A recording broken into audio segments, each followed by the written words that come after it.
Well, we're just doing a quick video here on our IKEA kitchen cabinets section and Maximera. There's a few videos out there, but they just say, hang this, do that, but really there's more to it than just the basics and the cartoon drawings that you get from IKEA, which if you read are okay, but they're not that, you have to still interpret them quite a bit. So here's the rail that is mentioned, just bolted to, in this case, a piece of 2x4 at the specific height that IKEA calls out in the manual. And then the cabinets hang onto that rail. You can just see it there.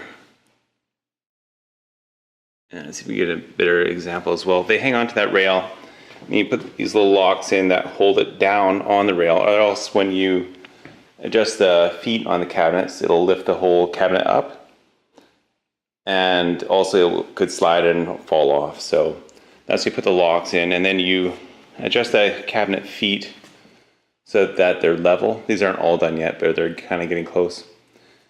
Level back to back and all the way across. That's what makes an island a bit harder, especially if you do two sides and you have to level the whole thing instead of just one side. So in this case, both these cabinets and these cabinets have to be perfectly level both ways, all ways, I guess you'd say. And over here, the cabinets, same thing, have to level them. And there's the rails installed against the wall to the IKEA dimension. And the top's been painted, but just to hide it, because here you could possibly see down there ever on the side. And then it's hard to find a stud on all of them. Of course, this one isn't 16 inches. It's only a 15-inch cabinet. And of course, there's a stud only every 16 inches. So I just put a couple extra screws in to hold it, and one is for sure on a stud. But also you get your feet to actually take the weight of the lower cupboard. Here's the uppers. These guys are just sitting there as well. And it has one lock in, one's missing, and just hangs on the rail. So when you install these, you also get extra white pieces that go into the hanging parts. So it would go right here. But of course you don't use those. Those are only used for wall installation, so they're just an extra part in the kit so that the cabinet can be hung or else just set against the wall and not use the rail system. And there's the fridge. The fridge overheads are 30 inches wide. This is a 33-inch wide fridge, which is pretty standard. Another size is 36-inch, so you have to be careful on what fridge you purchase.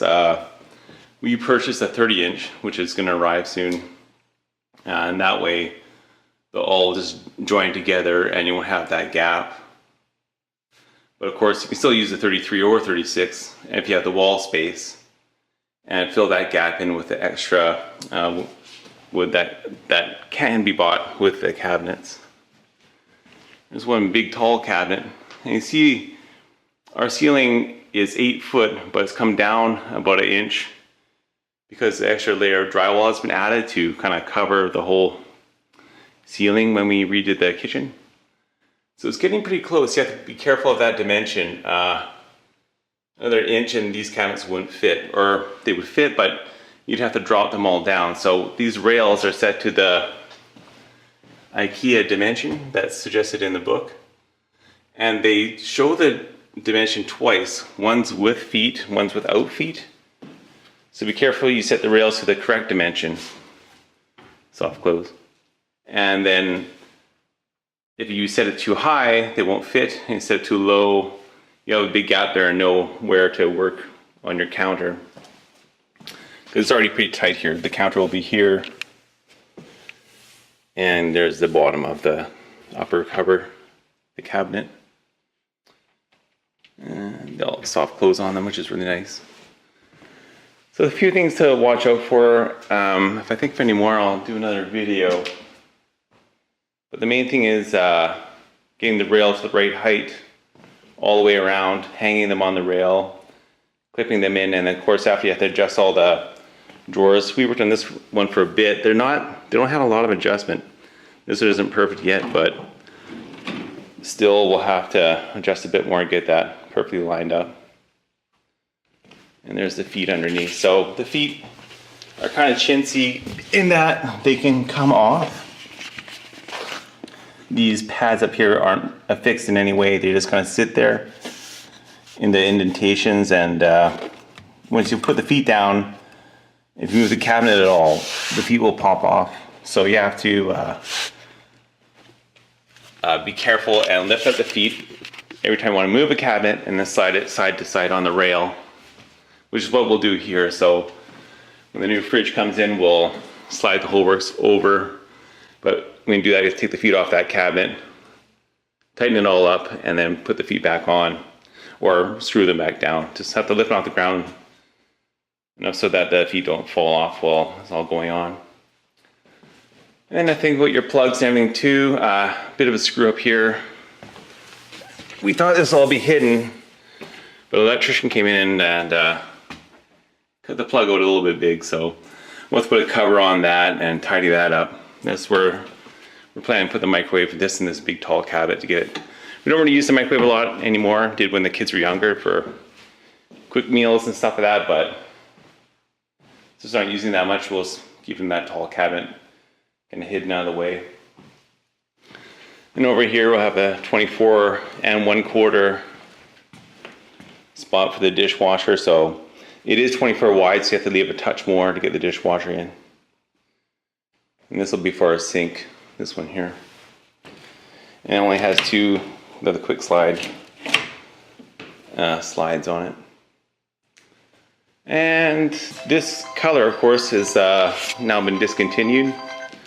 So luckily we bought all our extra paneling before they discontinued it. We bought it in October 2016, and then by December 2016 all the paneling was gone, or no longer carried. So all these boxes are full of the extra paneling that will be used to cover the white side, so we can have it same color all the way around. There's a piece of it there. So when you buy your kitchen, you should buy extra paneling, or all the paneling at least. And a couple extra wouldn't hurt. You can always return them if you do it in time. That way, if it does get discontinued, you'll at least have it, can finish it. And then we bought the lineup tool, or the tool that you can put on and mark all your holes to drill for your poles, vertical or horizontal, whichever way you want them to go. So that's why they don't come drilled. Well, also because it's cheaper for IKEA, but then you can put your handles on whatever way you want and they'll just be right. Well, I also forgot the fridge cabinet is a bit different. It has an extra cutout in the back for venting, so the fridge can vent.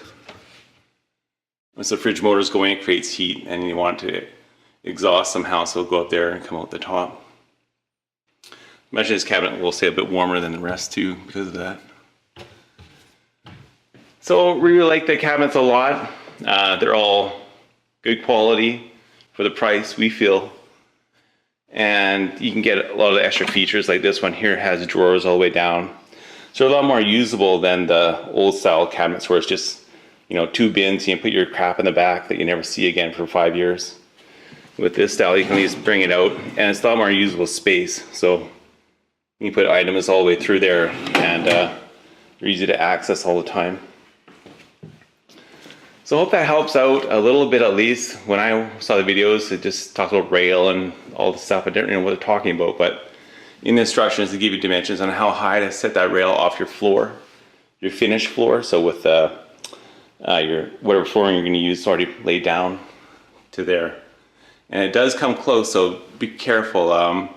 If you have a slightly shorter room, you have to adjust that rail down an inch or two, or however much you need, so that the covers actually fit within the room, and you can adjust the feet lower too to kind of drop the whole cover down if required.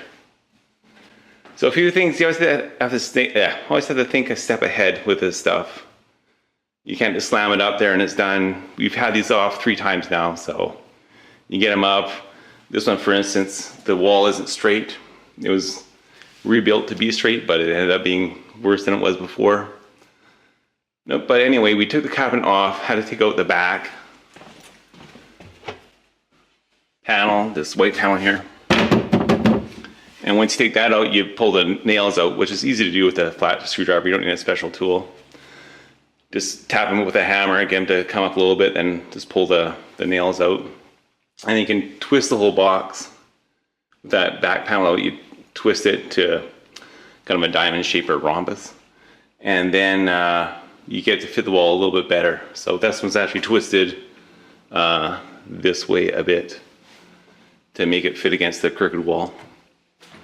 There's little things like that you have to do, and then just take your time and go through all the assembly. Luckily, my wife and daughter are good at assembling the cabinets. They did all the cabinets. They put them all together. But definitely a lot of storage space once you get it all done. And a lot of good features on them to make the best kind of storage possible. Okay, so hope this helps at least a little bit. If I think of more, I'll do another video, but the instructions are a bit lacking, and videos just kind of show no cabinets on the wall, then a cabinet built, and then a cabinet on the wall. But there's more to it than that. You just have to be careful as you do it and think about your dimensions and how much room you actually have, and measure everything a few times. Thanks, bye-bye. Just put the end panels on the IKEA Sektion. Just cover up the end and the frame. The new countertop on, just got quartz. Stoves in, and 30-inch fridge is about to go in. Put the side panels on the cabinets. Just screwed through with supplied screws.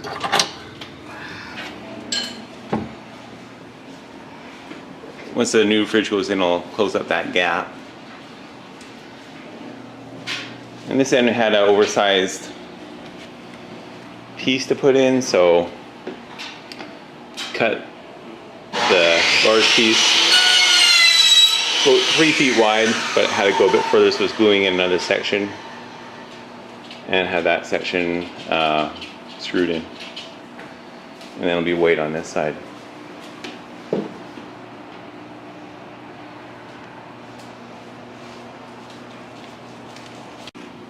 So on this side, I just use a piece of plinth that usually hangs under the cupboards, but use it down the side here to frame the larger piece and make it all the same. On this side, just use the plastic kickboard as a piece to finish off the wood grain.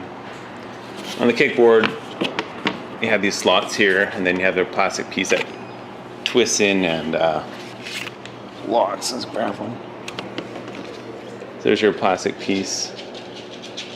It just comes in here, twists and locks in wherever you want it, wherever it lines up the leg of your drawer. And on the drawer, just clips on. Once you have it in the kickboard, you just clip the kickboard to there, and it fastens onto the plastic leg. Pretty good system. Yeah, so it's gluing on that piece of kickboard to the end with the wood finish, and it's got some same length screws here to screw on the outer panel. As long as the screws are the correct length, they'll be fine. Let's go through the existing holes, and the whole panel will be fixed to the end of the island and kind of look all cohesive and all kind of correct. There's a countersunk sink. The way that goes in is you have to have the counter outfit. But to give them your sink, they cut the sink to match, or sorry, cut the counter to match your sink, and they just put silicone in up underneath with plywood wedged into the sink base and screwed into the side of the cabinet to hold it up in. So it's just still drying now. Just got put in.